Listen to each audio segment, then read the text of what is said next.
नमस्कार, मी गौरवी कदम. आज सकाळी अत्यंत बॅड न्यूज झाली आहे. आपले चीफ मिनिस्टर अजितदादा पवार यांचं बारामती येथे प्लेन क्रॅश होऊन दुःखद निधन झालं आहे.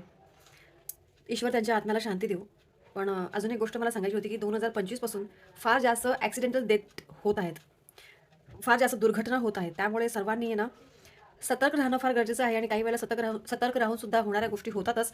पण सर्वांनी ॲक्सिडेंटल डेथ किंवा इन्शुरन्स लाईफ इन्शुरन्स हे काढायलाच हवं.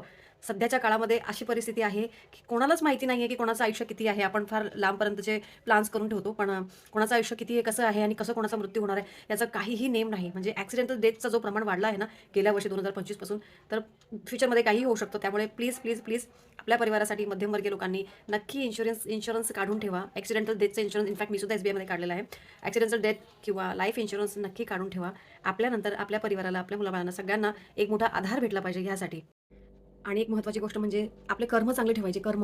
कलियुगामध्ये ज्याचे चांगले कर्म असतील ना, सतयुगापासूनच आहे, पण कलियुगामध्ये ज्याचे चांगले कर्म असतील ना, त्याचंच तसं अंत असेल असं म्हणतात. म्हणजे मी बऱ्याचपैकी धर्माच्या थोडे धार्मिक असल्या कारणाने मी ह्या गोष्टी फार मानते. त्यामुळे बऱ्याचदा अंगावरती भांडणं येतात तरीसुद्धा मी थोडं शांत राहते, पोलाईट राहते. त्यामुळे लोकांना त्रास देऊ नका आणि स्वतःलाही त्रास करून घेऊ नका. होईल तितकी लोकांना सहायता करण्याचा प्रयत्न करा. तेच कर्म आपल्या कामा येतील. शेवटी हेच गोष्टी आपल्या कामा येतील. कोणाला फार सहायता जरी नाही करता आली तरी कोणाला उगाचच त्रास देण्याचा प्रयत्न करू नका. पैसा फार गरजेचा आहे आयुष्यामध्ये जगण्यासाठी. पण पैसा इतकाही गरजेचा नाही आहे, की कोणाकडून छिनामारी करून घ्यावा लागेल किंवा भांडणं-तांडण करून घ्यावं लागेल. इतकाही गरजेचा नाही आहे पैसा. बऱ्याचदा आपल्याला असं वाटतं, की आपण मेडिक्लेम वगैरे पण काढतो. ते फार काही कामा येत नाहीत. म्हणजे मोठ्या-मोठ्या आजारांसाठीच लागतात. बाकीचे सगळं आपलं दुखणं आपल्याला काढावंच लागतं. पैसे खर्च करावेच लागतात. इनफॅक्ट मलाही असं वाटलं होतं. पण तरी पण आहे ना, मेडिक्लेम आणि आपलं लाईफ इन्शुरन्स खूप जास्त गरजेचं आहे. सध्याच्या काळामध्ये कोणाचा कधी किंवा कुठे कसा ॲक्सिडेंट होईल, काहीही याचा नेम नाही. आपण आता घोर कलियुगामध्ये पदार्पण केलेलं आहे.